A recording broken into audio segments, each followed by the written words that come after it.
And welcome back to the Awake Nation with Penny Ellie Shepard and David Zublik on this, what's it say, Monday? God, it feels like a Thursday.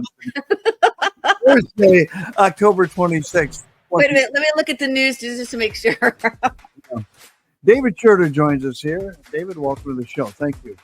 Hey, thank you for having me.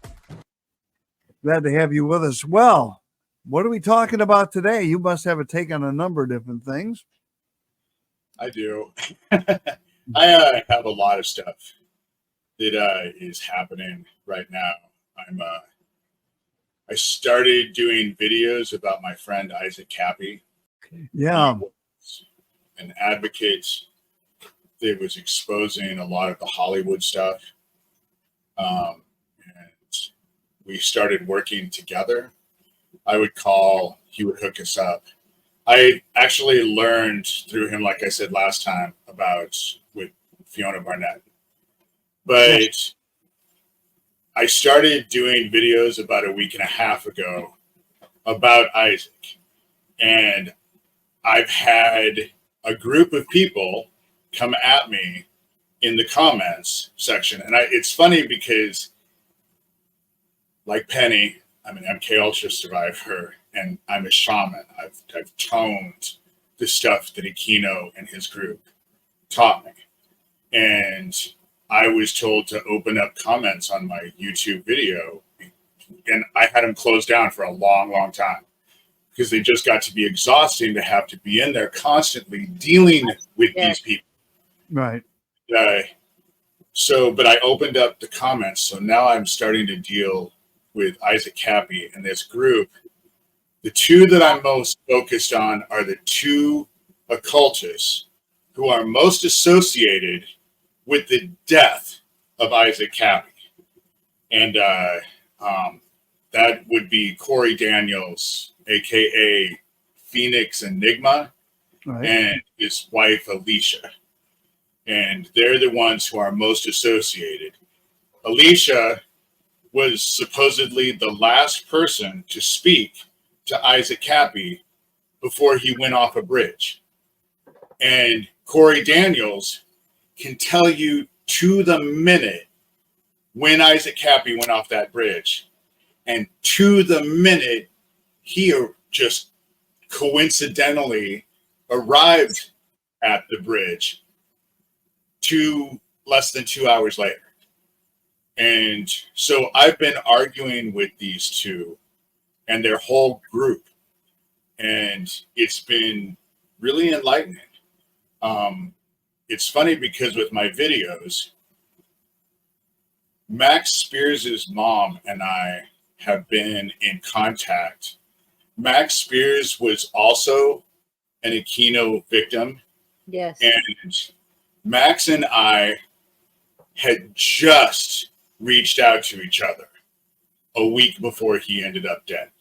That's weird because my sister, or I call her my sister, she's my best friend, Susie, had talked to him 30 days before he died. And she basically told him not to go into this cave because he was going to get killed and Aquino was going to be responsible somewhat. And I'd like to actually examine, you had said that you wanted to talk about your occult training from the top Luciferians ever. So I'd like to, if you wouldn't mind, if you'd indulge me, to go back to your childhood. Let's give some people some foundation as to what happened to you and what led you literally down the rabbit hole. And you wrote a book entitled Rabbit Hole. I did. It's from like I said, Confessions of an Antichrist was what I actually wrote. And then I took it to get it published, and through the editing, it became Rabbit Hole. I was born in a group of Luciferians. When I say top Luciferians, Michael Aquino wasn't the only one who was involved in my training. I mean, Nazis straight out of the concentration camps were also involved. And in the rituals that I had, see, I don't know if you guys want me to talk about what was going on in Humboldt Park, because thing about it in Hummel Park is that that's where all of my MK Ultra training happened off at Air Force Base. And the occult stuff, the rituals and the blood sacrifice and all of that happened in Hummel Park. And in Hummel Park, there were key people. Some of the players always change, but there was always 12 people around a pentagram. I was always in the middle of the pentagram because I was raised to believe that I was going to be the vessel that the Antichrist was going to inhabit. That's what I was raised to be as a kid. And there was always 12 people around. And there were key people. Aquino was there every single time. Alan Baer was there every single time. Because when Michael Aquino stopped being my handler, that's when Alan Baer took over. Because Alan Baer actually lived in Omaha. And there were key people. But there are certain people there that Anton Scalia was a big person that was around. He was involved. Fred Trump. Is that why he was murdered? Was he murdered? Was Anton Scalia murdered by somebody for this? Yes. I was just looking at it. If you type in what branch was Anton Scalia murdered at, it's an Illuminati. The reason why I know Anton Scalia was murdered was because there was a dude named Dave Valentine down there. He was an investigator who was trying to get into the ranch. And because there's devil statues, there's devil faces all over. And again, this ranch was a place that nobody could access unless you were super rich. And he was on a hunting party, but what they hunt are kids. It's crazy as that sounds. That's what they hunt. Not crazy to our viewers. Yes, I also, David, think I was involved in a hunting party because my handler, when I studied at NYU, he came up and he was my fiance. I'd lived with him. I lived with him for 5 years. But I left to go to NYU, and then he came to get me for Thanksgiving, and he took me to a hunting lodge in the Catskills. And all I remember is drinking a drink in front of the fireplace. I basically lost 5 days. So when I was coming out of MK Ultra, I started researching.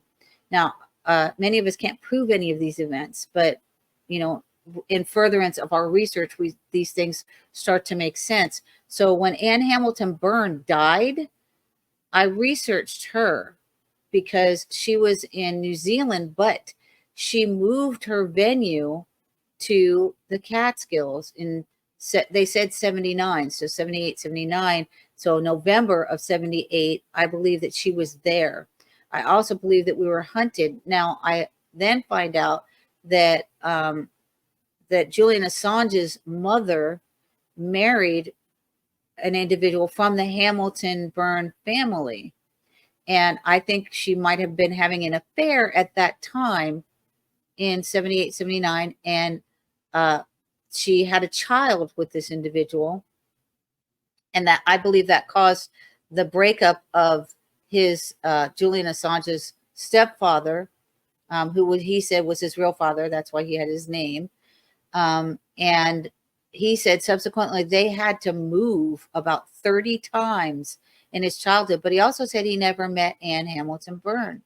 And the issue that they have, the main issue that they have, is that the stuff that I was trained in, the stuff that Michael Aquino did, the rituals that were performed on me in Hummel Park worked. They worked. And now we're in the reckoning. The reason why we've suddenly seen this celebration of evil, and now everyone seems to be going crazy in the world, is because they let the darkness in. Because the Luciferians that I grew up with, and you know this, there was no multi-dimensional stuff that was in my training. It was this side and the other side. That's the reason why when Max Spears' mom told me that when Max Spears died, they said that there was black liquid coming out of his mouth. Yes. But Vanessa was the one who gave me the first interview. I was the first person she talked to in an interview. And when she got Max's body back, she told me that his phone was waterlogged. And the minute she said that, I realized they had drowned Max, because Aquino and his group believed that people who had near-death experiences, they had a stronger contact to the other side. And so to be a victim of Michael Aquino, they drowned us over and over and over and over and over, and then revived us over and over and over. Yeah. And let me tell you, that shit hurt. But you want to know what? It worked. It worked. They were right. That's the whole thing about Aquino and his group. They were right. The whole thing about... Can we go to the hunting party, David? Can we go to the hunting parties? The hunting parties are just, I mean, I went through them. Mine were at Bohemian Grove. That's where we went.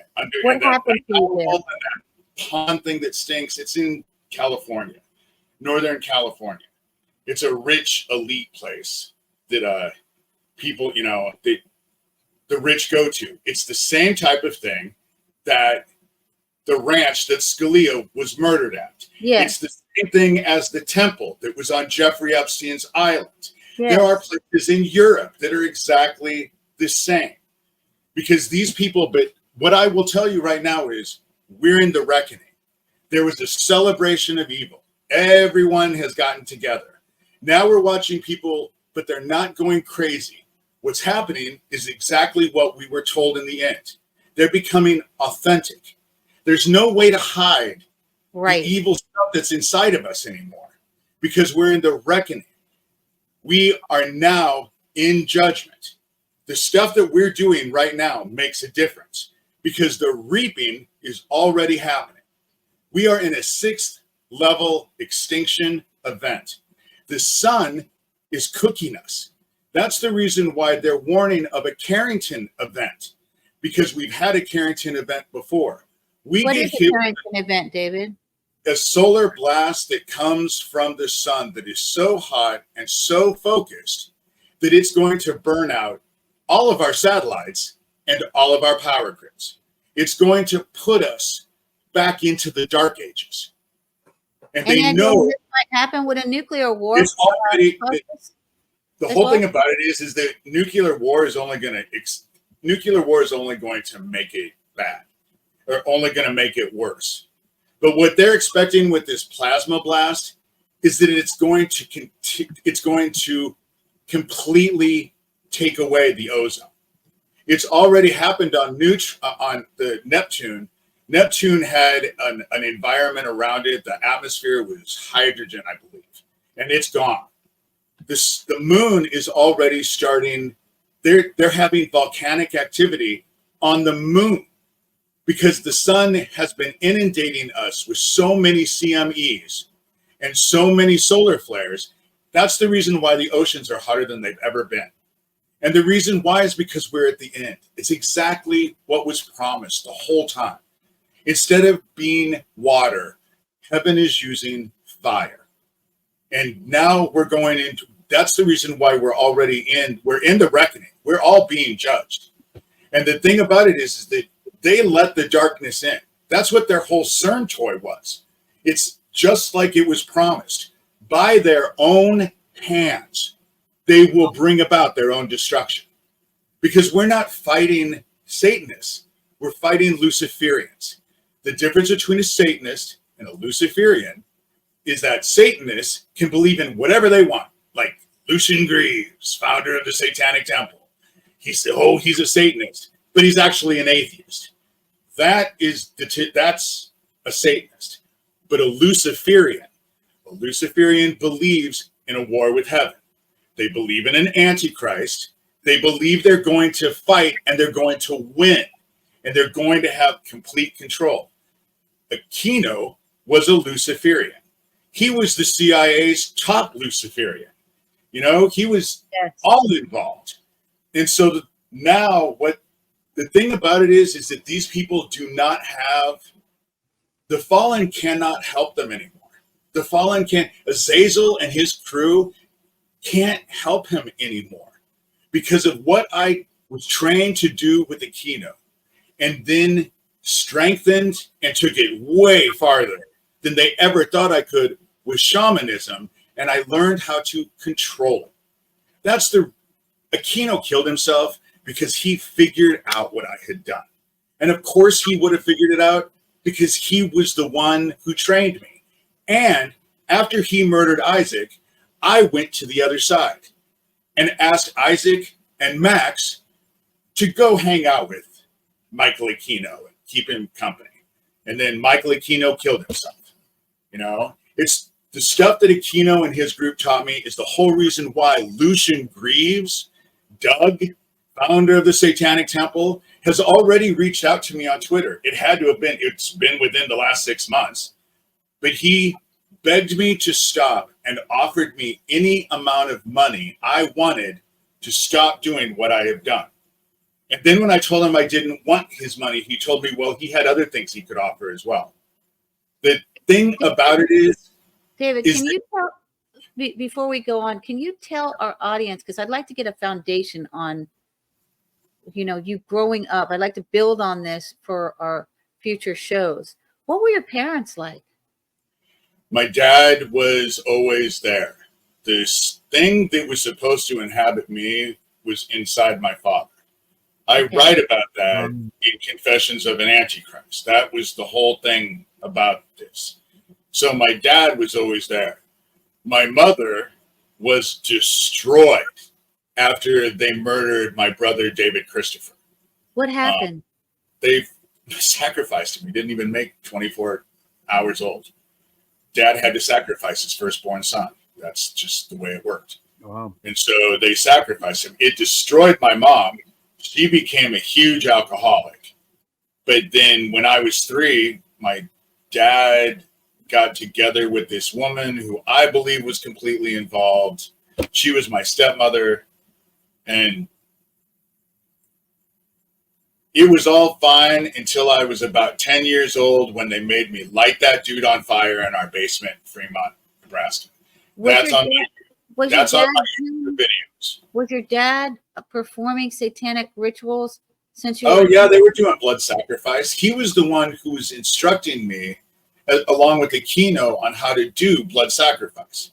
And blood sacrifice is, exactly what it sounds. You basically fillet people until and have to listen to their screams and all of that until they finally cut out their heart.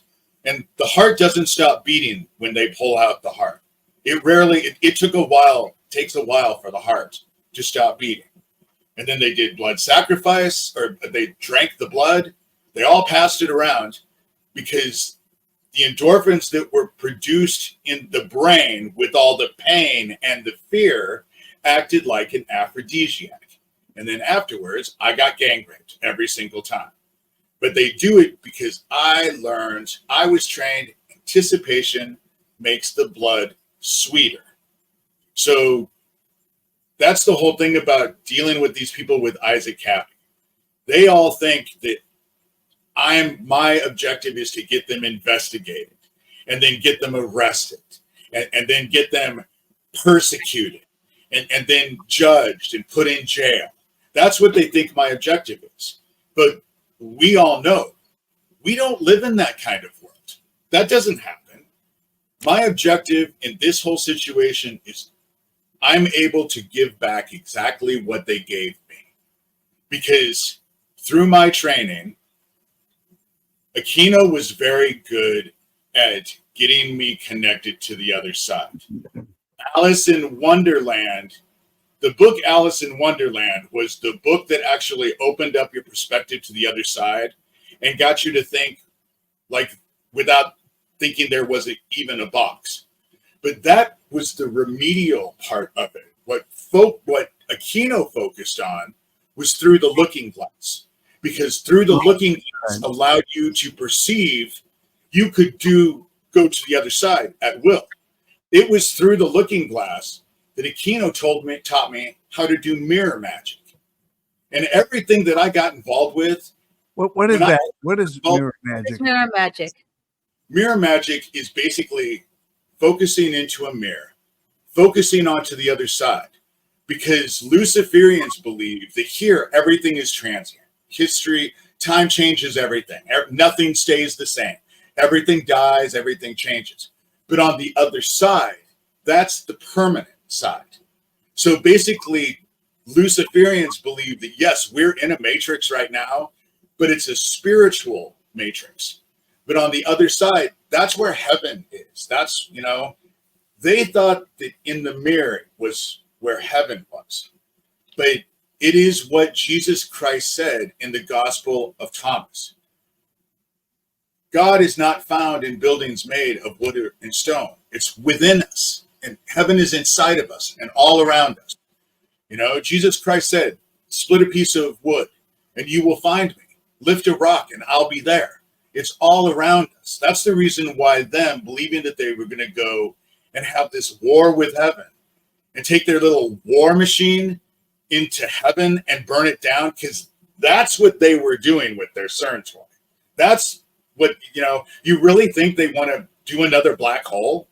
That it Are was. they trying to bring in demonic entities through CERN? And Yes. okay. The whole thing about it is that the Luciferians believed in demons. They believed in demons. But I will tell you, that war has already been won because of what happened with Uriel. Again, I talk about it in my book. Go read Confessions of an Antichrist. It's all in there. But after everything happened on my 40th birthday, and I'm 56 now. I was born in 66. It's funny because Luciferians like numbers and timelines. Right. But when I started looking back at my own life, the numbers that fit in my own life are bizarre, because I was 40 in 2006. And 2006, if you look at everything, was when things really drastically started to change. It was about 2006 when it all started to happen. And after the thing with Uriel, I didn't understand what had happened, because I went and did that journey and went and found him, and I saw the gates to the new earth open, and it was an intense situation. But with journeying and stuff, it's like dreams. Sometimes you have them and you don't understand them, so you have to go back and figure them out. And so I went to a journey. I did this 30-minute journey because I have a tape that I have a 30-minute journey, and in 30 minutes, I had repeated 4 times to me in a 30-minute dreaming, "I will come to you as a thief in the night." And I had no idea what it meant. And so when I got away from that journey, I started thinking about it. And what I finally realized was I needed to use what I was trained to do and was good with my shamanic journey and go take the fallen away from them, And I write about this in Confessions. It's part of what was taken out of Confessions. So for about 2 years, I went to the fallen and told them, go to war with heaven or be embraced back into heaven. Because at the very end, when I went to go find them, they knew they couldn't win with heaven. What they wanted to do was piss heaven off so bad that heaven blanked them out of existence, because their pain was so great being not only were they separated from heaven, but they were stuck with all these nasty humans who were doing all of this nasty stuff. Because my contention in this whole thing was I was never really allowed to be afraid of demons.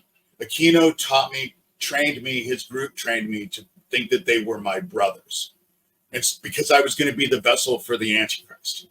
And so when I was a teenager, in my later teenager years, 17, 18, 19, I was thinking about all of this stuff. And I thought, why are a bunch of angels letting men treat them like performing monkeys? Because the sacrifices that they were doing, they didn't sacrifice anything. Yeah, they did blood sacrifice, but none of them knew the victim. What did they sacrifice with the blood sacrifice? And my contention is that not only would they not honor what they pledged, because they bound themselves to things in those rituals. Not only would they not honor it, but given the chance, they would completely go out and betray it. And so heaven told me, okay, go prove your point. That's what got me going in all of this. My goal has never been to get them investigated, ever. My goal is to put them in situations where they do what they always do, so that the other side can see that not only will they not honor what they pledged and bound themselves to, but they'll betray it. And they have over and over and over. They tried Unfortunately, David, we've come to the end of sorry of your time. And where can people purchase your book? Amazon, Rabbit Hole is a satanic ritual abuse survivor story. That's on Amazon. You can go to my blog, davidschurter.com, and up above in the pages is Confessions of an Antichrist. It's the extended version. It's everything I wrote. All of the spiritual stuff is in there, you know? And then I have a Venmo because I'm sinking like everyone financially. So if anybody wants to contribute, What's your Venmo? At D Schurter. And so that's, you know, but keep faith, because those who are connected to the darkness are going to be claimed by the darkness. But if you have love in your heart and you are doing things that are with love in your heart, you'll be fine. You'll ascend to the new earth. Everything that's dying here in the 6th level extinction event is waking up there. And next time on there's no fallen. There's no veil. Heaven interacts with mankind at will. People who find themselves there will breathe joy. But if you don't, and you're focused on darkness and judging others and doing nasty stuff and acting in nasty ways, the darkness is here to take you and claim you. That's the whole part of separating the wheat from the chaff. And that's where we are now. Thank you so very much, David. We'll pick this up again next time. Thank you so much. Thank you. I hope I was better, and the lighting is better. The lighting's better. It was great, and you were better. You were fantastic. Thank you so much. We appreciate you very much, David Schurter here on the Awake Nation. He's good. Yes, he has a lot of valuable information that needs to get out there. And we will continue to do so with him. Now, we are scheduled to be joined by Kate Shemirani, who is in yes, I just transition. texted her. She said she is going to be here.